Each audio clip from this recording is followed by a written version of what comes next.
আজকে যদি আমি ইন্ডাস্ট্রি বন্ধ করে দিই, এখানে 12,000 লোক কাজ করে, নট 12,000, 12 লক্ষ লোক জড়িত এটার সাথে। এই গার্মেন্টস ইন্ডাস্ট্রির সাথে কি জড়িত না? ব্যাংক জড়িত, ইন্স্যুরেন্স জড়িত, মোবাইল কোম্পানি জড়িত, হাড়ি পাতিল থেকে কাপড় চোপড় বানানো, বাসা ভাড়া, প্রত্যেকটা জিনিস জড়িত এটার সাথে। কি জড়িত নাই গার্মেন্টস ইন্ডাস্ট্রির সাথে? বাংলাদেশে 84% রেমিটেন্স আসে শুধু আরএমজিতে। 13% 14% আসে হচ্ছে আমাদের রেমিটেন্স যোদ্ধাদের থেকে। সারা বাংলাদেশের এক্সপোর্ট থেকে 2% আসে, 2%। আমাদের প্রধান উপদেষ্টা জনাব ডক্টর ইউনূস সাহেব 12%, 13%, 14% রেমিটেন্স আসার কারণে বাংলাদেশে এই রেমিটেন্স যোদ্ধাদেরকে যেই সম্মান দিয়েছে, এয়ারপোর্টে আলাদা তাদের বাসস্থান করেছে যে তারা এসে রেস্ট করতে পারে, হোটেলের মতন করেছে, আত্মীয় স্বজন এসে থাকতে পারে, এয়ারপোর্টে তাদেরকে সার্ভিস দিতে হবে, এত ব্যবস্থা করেছে। যারা 84% বাংলাদেশে রেমিটেন্স আনে তাদের জন্য কি করেছে? আমি এইটা জোর হাতে রিকোয়েস্ট করছি আমাদের মাননীয় প্রধান উপদেষ্টার কাছে এবং যত উপদেষ্টা আছেন তাদের কাছে, আপনারা আমাদের জন্য কি করেছেন? যারা 84% রেমিটেন্স আনে বাংলাদেশে তাদের জন্য আপনারা কি করেছেন?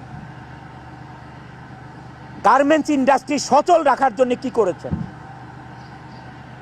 আমরা সবাই আশা করেছিলাম যে ঈদের সময় অ্যাটলিস্ট একটা বেতন ব্যাংকে লোন দেওয়া হবে, যে শ্রমিক ভাই বোনদেরকে আমরা কি করতে হবে দেখেন, মার্চ মাসে ফেব্রুয়ারির বেতন দিতে হবে, বোনাস দিতে হবে, আবার মার্চ মাসের 50% বেতন দিতে হবে।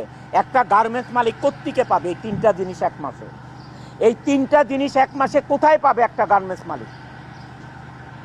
যারা 84% রেমিটেন্স এনে বাংলাদেশের অর্থনীতির চাকা সচল রাখে তাদের জন্য কি করেছে? গার্মেন্টস মালিকেরা মুখ চুপ বোঝে, মুখটা চুপ থেকে কি করতেছে, গার্মেন্টসগুলো আরএমজিগুলো বন্ধ করে চলে যাচ্ছে। আপনারা একবার চিন্তা করেছেন যে আপনারা যে ইন্ডাস্ট্রিগুলো বন্ধ করে চলে যাচ্ছেন এই দেশের অর্থনীতির অবস্থা কি হবে? এই দেশের কর্মসংস্থানের অবস্থা কি হবে? এই শ্রমিক লিডাররা কয়েকজন মিলে এই দেশে চালাতে পারবে না তারা একজন একটা ইন্ডাস্ট্রি করতে পারবে? কিন্তু আপনারা কোনো পদক্ষেপ না নিয়ে কি করতেছেন, আপনারা গার্মেন্টসগুলো বন্ধ করে যার যার মতো হয়দার গ্রামে চলে যাচ্ছেন, অথবা আপনার গুলশান বনানীর বাসায় বসে থাকতেছেন, অথবা বিদেশের চলে যাচ্ছেন। What is this? এটা কিন্তু আমি অনন্ত জলিল এইটা না করে আজকে আমি প্রতিবাদ জানাচ্ছি যে না, বাংলাদেশে এই আরএমজি সেক্টর থাকতে হবে, না হলে এই দেশ চলার মতন কোনো ব্যবস্থা নাই, কোনো ধরনের ব্যবস্থা নাই। আপনি যে আজকে চাল কিনবেন, আমাদের দেশে যে চাল উৎপাদন হয়, গম উৎপাদন হয়, ডাল উৎপাদন হয়, সমস্ত কিছুর 50%-এর মতন ইম্পোর্ট করতে হয়। ভাত খাবেন কোত্থেকে? ভাতটা খাবেন কোত্থেকে? গার্মেন্টসের ভাই বোনেরা আপনারা বাজার থেকে চাল কিনবেন, কোত্থেকে পাবেন আপনারা? এই চালটা পাবেন কোথায় আপনারা? এই চালটা ইম্পোর্টার, আর এটা ডলার ছাড়া ইম্পোর্ট করা যাবে না। বাংলাদেশের টাকা আজকে কোনো দেশ আপনার নিবে না, এটা রপ্তানি করতে, আমদানি করতে কাউকে আপনি টাকা দিলে নিবে না, ডলার দিতে হবে। তাহলে এই ডলার কোত্থেকে আসবে? আমাদের কৃষক ভাইরা আজকে ফসল ফলাবে, এই সার কোত্থেকে আসবে? এই দেশে সার কোত্থেকে আসবে? এই সার ইম্পোর্ট করে আনতে হবে, আর এই ইম্পোর্ট করতে হলে ডলার লাগবে। এই ডলার কারা এই ডলার কারা বাংলাদেশে আনে? এটা আনে গার্মেন্টস মালিকরা আনে, আর হচ্ছে রেমিটেন্স যোদ্ধারা 14% আনে, আর 84% আনে গার্মেন্টস মালিকরা। এইটা কারো মাথায় ধরতেছে না, মনে করতেছে বাজারে যাচ্ছি আমরা, চাল ডাল আটা লবণ তেল মরিচ কিনে নিয়ে আসতেছি, আমরা সংসার চালাচ্ছি। নো, এটা সব কিছু গার্মেন্টসের টাকা দিয়ে হচ্ছে, আর এই রেমিটেন্স যোদ্ধাদের টাকা দিয়ে হচ্ছে, আর কারো টাকা দিয়ে হচ্ছে না। সারা বাংলাদেশের যত ব্যবসা আছে মাত্র 2% রেমিটেন্স আছে বাংলাদেশে, মাত্র 2%। এটা দিয়ে কে খাবেন? কয়শো লোককে খাওয়াবেন? 18 কোটি মানুষের দেশ, কয়শো লোক খাবে এই 2% দিয়ে? এই জিনিসটা বলার জন্য আজকে আমরা একত্রিত হয়েছি। আজকে এই শ্রমিকরা, আমাদের শ্রমিকরা, এই সন্ত্রাসী হাতে গোনা 150-200 লোকের জন্য আজকে তারা প্রতিবাদ জানিয়েছে। এই যে কবির হোসেন ব্যক্তিগতভাবে আমি তাকে দেখিও নাই কোনোদিন। সাধারণ এই গার্মেন্টস ওয়ার্কারদের মতন সেও একজন গার্মেন্টস ওয়ার্কার। আজকে এখানে প্রতিনিধিত্ব করতেছে তাদেরকে নিয়ে, এই গার্মেন্টস ওয়ার্কারদেরকে ফুলিয়ে ফালিয়ে গার্মেন্টসকে ভাঙচুর করার জন্য, লুটপাট করার জন্য, অগ্নিসংযোগ করার জন্য। ওয়াই? তার ইন্টারেস্টটা কি? 11 তারিখে এই ঘটনার পরে আমি আমাদের প্রশাসন থেকে বলা হয় যে স্যার এই ঘটনাটা ঘটাচ্ছে কবির। তখন আমি বলি ঠিক আছে, তোমরা সবাই ওইখানে যাও, তাকে যে জিজ্ঞেস করো যে কবির হোসেন সাহেব, আমরা আপনাদের কি ক্ষতি করেছি যে এই 12,000 লোকের কর্মসংস্থান ধ্বংস করে দিচ্ছেন?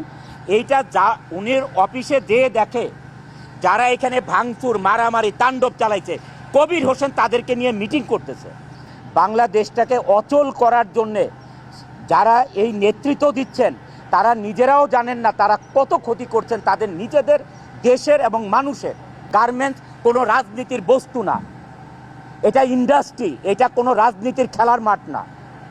এখানে আওয়ামী লীগ আসবে, বিএনপি আসবে, ও আসবে, সে আসবে, এটা নিয়ে পলিটিক্স করবে, এটা কোনো রাজনীতির মাঠ না, এটা কর্মসংস্থান, এটা ইন্ডাস্ট্রি। এইটা বাঁচলে দেশ বাঁচবে, এইটা বাঁচলে আপনারা রাজনীতি করতে পারবেন। সবাইকে বেকার করে রাজনীতি করবেন মানে যত বেকার হবে তত আপনাদের পিছনে লাইন ধরে স্লোগান করবে, এটা চান আপনারা? এটা চাওয়ার দরকার নেই আপনাদের। আল্লাহকে ভয় করেন। আপনারা কি চান?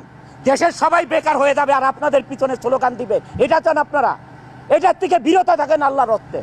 আর শ্রমিক লিডার ভাইয়েরা, যখন ইন্ডাস্ট্রি বন্ধ হয়ে যাবে, এই যে যেভাবে সাভার আশুলিয়া 240টা গ্রুপ অফ ইন্ডাস্ট্রি বন্ধ হয়ে গেছে, তখন শ্রমিক চোখে দেখবেন না। আর এই শ্রমিকরাই একদিন আপনাদেরকে শাসন করবে, মনে রাখেন আপনারা কথাগুলো। আপনারা কিছুদিন আগে গাজীপুরে দেখেছেন এক শ্রমিক নেতাকে অ্যারেস্ট করেছে সেনাবাহিনী। কোন কারণে অ্যারেস্ট করেছে আপনারা সবাই মিডিয়ার ভাইরা জানেন। এই ধরনের মানুষের কাছ থেকে অর্থের লেনদেনের কারণে তারা এই ধরনের গার্মেন্টস ইন্ডাস্ট্রিতে এই ধরনের অরাজকতা চালাচ্ছে। এরা কি বুঝতেছে? সাধারণ শ্রমিকরা কি বুঝতেছে? এটা তাদেরকে ফ্রন্টে রেখে তারা টাকা কামাচ্ছে, দেশের অর্থনীতিকে ধ্বংস করে দিচ্ছে, দেশের কর্মসংস্থানকে শেষ করে দিচ্ছে তারা। মুষ্টিম্য কিছু লোক এই অর্থলোভী থাকাতে এই দেশের ইন্ডাস্ট্রিগুলো ডে বাই ডে বন্ধ হয়ে যাচ্ছে। আপনারা জানেন ওই আন্দোলনে সাভারে, আশুলিয়াতে, গাজীপুরে 230 থেকে 240টা এই ধরনের গ্রুপ অফ ইন্ডাস্ট্রি বন্ধ করে দিয়েছে মালিকরা। লক্ষ লক্ষ লোক শ্রমিক বেকার হয়ে গেছে। কিছুদিন আগে আমি শ্রমিক লিডারদেরকে বক্তৃতা দিতে শুনলাম যে বন্ধ ইন্ডাস্ট্রিগুলি খুলে দিতে হবে। আরে সে মালিক এখন কেন খুলে দিবে? এখন কেন গার্মেন্টস মালিকরা ইন্ডাস্ট্রি খুলে দিবে? তোমরা লিড দিয়ে এই গার্মেন্টস ইন্ডাস্ট্রি বন্ধ করতে পারো, এখন খুলতে পারো না? একটা ইন্ডাস্ট্রি বানাতে পারো না? বানায় তাদেরকে চাকরি দাও। একটা ইন্ডাস্ট্রি এরকম করে বানায় তাদেরকে চাকরি দাও না পারলে। এখন কেন গার্মেন্টস মালিকদেরকে খুলতে হবে এইসব বন্ধ ইন্ডাস্ট্রি? ওয়ালটন আবারও মিলিয়নিয়ার অফারে ওয়ালটন ফ্রিজ কিনে আপনিও হয়ে যেতে পারেন মিলিয়নিয়ার। গার্মেন্টস মালিকদের এত ভয় কেন? 240টা প্রজেক্ট বন্ধ করে চলেছেন? 240টা ফ্যাক্টরি না, 240টা গ্রুপ অফ কোম্পানি ইন্ডাস্ট্রি বন্ধ করে চলে গেছেন। লক্ষ লক্ষ লোক বেকার হয়ে গেছেন।